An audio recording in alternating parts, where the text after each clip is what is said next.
आओ आओ सभी, आओ मेरे नायाब जादू का सभी मजा लो। अरे वाह, हमारे गांव में कई सालों बाद कोई जादूगर आया है भाई।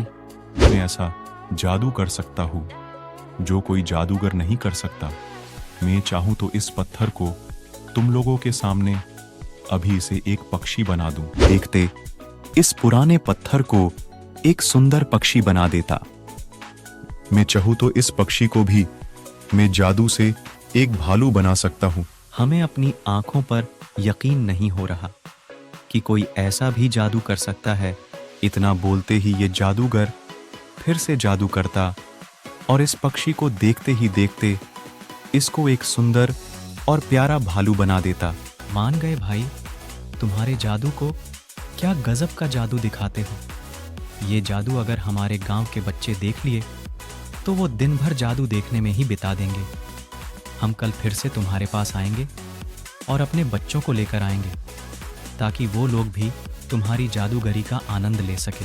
इतना बोलकर ये लोग यहाँ से जाने लगते। मैं तो यही चाहता था कि तुम गांव वालों मेरे जादू से प्रभावित होकर अपने गांव के बच्चों को बताओ और उन्हें मेरे पास आने पर मजबूर करो। वो बच्चे जैसे ही मेरे पास आएंगे मैं उन्हें अपने जादू से गायब करके उस जगह ले जाऊंगा जहां पर मेरी मालकिन तपस्या कर रही है, ताकि वो इन बच्चों को बलि देकर अपनी पूजा पूरी कर सके। अरे बच्चों, तुम लोग यहाँ हो।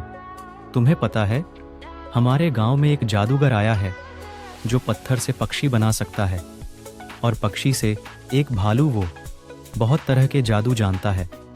तुम लोग देखोगे तो वह से घर भी नहीं आओगे। क्या बात कर रहे हैं चाचा? हमारे गांव में जादूगर आया है। कई साल हो गए हमें अपने गांव में जादू का खेल देखे हुए। आज लगता है हमारा सौभाग्य है कि हम इतने महान जादूगर का जादू देख पाएंगे जो मन चाहा जादू कर सकता है। इतना बोलकर ये लोग खुशी से पागल हुए। उस जादूगर के पास जाने लगते। ये कुछ दूर गए ही होते हैं कि इन्हें सामने एक बूढ़ी अम्मा दिखाई देती जो बहुत ही खूबसूरत होती। क्या बात है बेटा, तुम लोग इतने खुशी में कहाँ जा रहे हो? कहीं लॉटरी वगैरह लगी है क्या? लॉटरी नहीं दादी अम्मा, हमारे गांव में एक जादूगर आया है जो कोई भी जादू बिना किसी ट्रिक के दिखाता है और किसी भी इंसान या जानवर को अपने मन चाहे रूप में बदल देता है। लेकिन आपको हमने यहाँ पहले कभी नहीं देखा। कौन है आप? और आप इस उम्र में इतनी खूबसूरत हो कि आसमान की परियां भी आपके सामने फीकी है। मैं यहाँ इस गांव में कल ही आई हूँ बेटा। मैं अब से तुम्हारे ही गांव में तुम्हारे साथ रहूंगी। मुझे भी अपने जमाने में जादू देखना बहुत पसंद था, लेकिन अब तो काफी साल हो गए जादू देखे हुए, क्योंकि कोई जादूगर आता ही नहीं था। आज तुम लोग जा ही रहे हो तो मुझे भी अपने साथ ले लो। तुम्हारे साथ साथ में भी जादू का मजा ले लूंगी। उसके बाद बूढ़ी अम्मा राजू और रानी के साथ जादू देखने के लिए जाने लगती।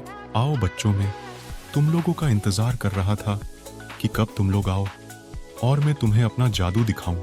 हम भी बेसब्री से आपका इंतजार कर रहे थे कि कब आपके पास आए और आपके जादू का मजा ले।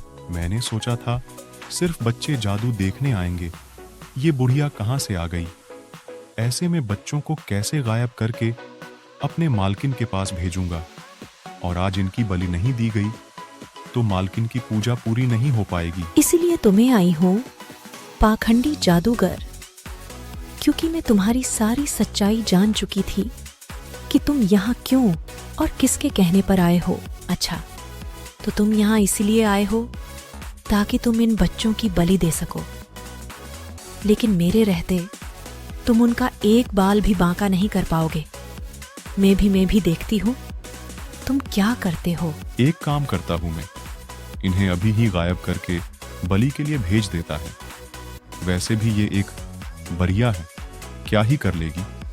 बच्चों को गायब होते देखेगी तो घबराहट के मारे बेहोश हो जाएगी। इतना ये मन ही मन सोचता और मौका पाते ही इन पर जादू करता और इन्हें गायब करके बलि के लिए भेज देता। ये सब जैसे ही ये बूढ़ी अम्मा देखती, गुस्से से पागल हो जाती और अपने असली रूप में आती, जो कि एक परी होती। तुम्हें क्या लगा तुम मेरे रहते इन मासूम बच्चों को अपनी भूतनी के बलि के लिए भेज दोगे?